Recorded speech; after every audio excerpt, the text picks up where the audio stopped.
தங்கம் விலை அதிகரிப்பு என்பது தொடர் நிகழ்வாக மாறியிருக்கிறது.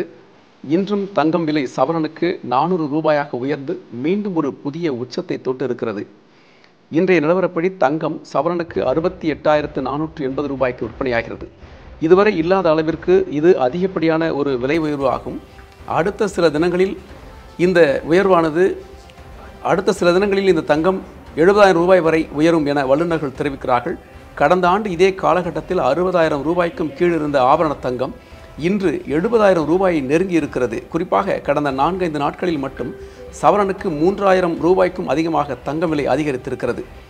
தங்கம் விலை தொடர்ந்து அதிகரித்து வருவதற்கு சர்வதேச அளவிலான பொருளாதார சூழல்களும் முக்கிய காரணமாக பார்க்கப்படுகிறது. அண்மை காலமாக அமெரிக்கா, கனடா, மெக்சிகோ, சீனா போன்ற நாடுகளுக்கிடையே ஒரு கடுமையான வர்த்தக போர் நடந்து கொண்டிருக்கிறது. ஒரு நாடு மற்றொரு நாட்டின் இறக்குமதி பொருள் மீது அதிக வரி விதிப்பதும், அதற்கு பதிலடியாக பாதிக்கப்படும் இன்னொரு நாடும் அமெரிக்கா மீது வரி விதிப்பதும் தொடர் நிகழ்வாகவே மாறியிருக்கிறது.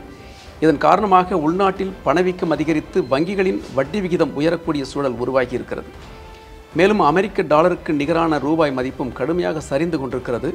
இதனால் அதிக அளவு தங்கத்தை இறக்குமதி செய்யும் இந்தியாவிற்கு கூடுதல் செலவு ஏற்படுகிறது. சர்வதேச சந்தையில் தங்கத்தின் விலை உயரத் தொடங்கியிருப்பதால் இந்த வேளையில் இறக்குமதி செய்யும் தங்கத்திற்கு ரூபாய் வீழ்ச்சி காரணமாக அதிக விலை கொடுக்க வேண்டியிருக்கிறது. இதன் காரணமாகவே இந்தியாவில் தங்கத்தின் விலை உயர்கிறது. காரணம், தங்கத்தின் விலை டாலர் மதிப்பில்தான் சர்வதேச சந்தையில் நிர்ணயம் செய்யப்படுகிறது. தற்போதைய சூழலில் தங்கம் விலை குறைய வாய்ப்பே இல்லை என பொருளாதார வல்லுநர்கள் கூறுகிறார்கள்.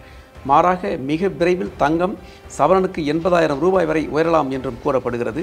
உலகில் தங்கம் அதிகம் விற்பனையாகும் நாடுகளில் இந்தியா முக்கியமானது என்பதால் நமது நாட்டில் நடுத்தர மக்கள் அதிர்ச்சிக்கு ஆளாகி இருக்கிறார்கள். திருமணம், பண்டிகை மற்றும் விழாக்காலங்களில் தங்கம் வாங்குவதை வாடிக்கையாக கொண்டவர்கள் நமது இந்தியர்கள்.